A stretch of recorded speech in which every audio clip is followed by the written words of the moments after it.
আজকে বুঝিলাম দেখবা জানাজার নামাজের সময় আরম্ভ হওয়ার বাদে তকবীরের সময় ইমাম সাহেব তকবীর দিন নানি আমার না তকবীর দেওয়াই না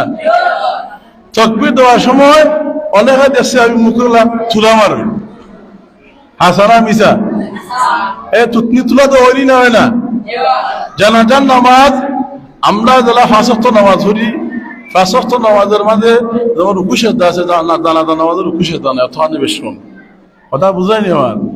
কিন্তু আর যেটা আছে তো ঠিকও আছে আমরা যখন আল্লাহ আকবার তাকবীরে তাহরিমা হইয়া তাকবীরে তাহরিমা যখন বান্ধি আল্লাহু আকবার হইয়া তখন সাই হেমদি সেজদার জায়গা ওই হেমদি দেয় আমরা হেমদি তাকাই সেজদার স্থানে দি তাকাইয়া থাকি নিয়ম ই নামাজ জ্বালাই তো নামাজ তুমি তাকাইতে হেমদি জানাজা থাকা রইছ তোমার সেজদার স্থানও মানে আল্লাহু আকবার হওয়ার লগে লগে ইমাম সাহেব তুমিও মুখ তুলা দিয়ে বলে আল্লাহু আকবার তুমি জোরে আল্লাহু আকবার হওয়ার কোনো দরকারও নাই আস্তে আল্লাহু আকবার হও কিন্তু মুখ তুলা দি নাই জেলা সাওয়াত আছে সেজদার জায়গা হই দিলা এখন কেউ যদি মুখ তুলা দিয়ে আল্লাহু আকবার হইলা তুলা মারে এটা শরীয়তের খেলাফ হইল না হইল না শরীয়তের বিধানের খেলাফই না খেলাফ নয় বিধানের খেলাফ নামাজের বিধানের খেলাফ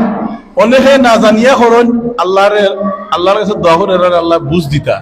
আজকে জানছুন আমল করার তৌফিক দিতা রাতে ইতা না করেন হ্যাঁ সহি আমল করার দরকার নাই আমরা এখন জানাজার নামাজকে অনেক জানলেওয়ালা মানুষ অনেক আলিম আমরা ধরা খাইছ সাধারণ মানুষ ধরা খাইছিল না অনেক আলিম ওই বিষয়ে আমরা ধরা খাইছ দেখা গেছে থাইনু গীতা তুলা মারছ সকল আলিমের তো কথা জানাতে হইলে কোন বিষয় আছে জানারও অজানার কারণে এই হয়ে গেছে